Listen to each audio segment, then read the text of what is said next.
bringing coverage tonight of a special legislative session about your property taxes. Florida lawmakers are discussing a consequential plan to potentially eliminate homestead property taxes.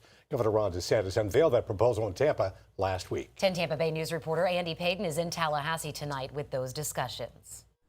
Yeah, both chambers have advanced this legislation after making some amendments, and now it's set to go before both chambers tomorrow morning for a vote. Members, please take your seats. The clerk will read the proclamation. Tonight, Florida lawmakers weighing a historic decision with House. How does increasing the exemption for property taxes on homesteads help rent affordability for those that can't afford a homestead? And Senate committees. The increased exemptions could result in some homesteaders seeing full elimination of their property taxes. Advancing legislation that could make Florida the first state in the country to effectively eliminate homestead property taxes. This entire package was very sloppily and quickly drafted. The proposal, coming directly from Governor Ron DeSantis, now heads to a full chamber vote that, if approved by 3/5 majority, would place the measure on November's ballot and would roll out in phases, starting by raising the homestead exemption to $150,000 in 2027, $250,000 in 2028, and ultimately $500,000 down the road,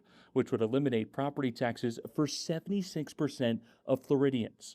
But critics on both sides of the aisle warn the tax cuts could come at a steep cost for local governments that depend on property tax revenue to fund emergency services and schools. He is on his way out the door, and he wants to bankrupt local communities in the process. A lot of us are very concerned for a number of reasons as to what the projections are with public education and funding. Hillsborough and Duval counties, for example, expected to miss out on $373 million and $294 million in tax revenue, respectively, according to projections from the Florida Policy Institute.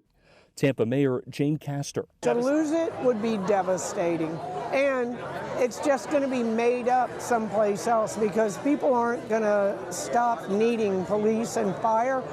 Now, among the amendments adopted today was an exemption for school taxes, with lawmakers saying they didn't want to add any more stress to so many districts across the state that are already under financial pressure. Both chambers are set to meet tomorrow morning at 9 a.m., where they will likely vote on these amended proposals. Reporting here at the state capitol in Tallahassee, Andy Payton, 10 Tampa Bay News.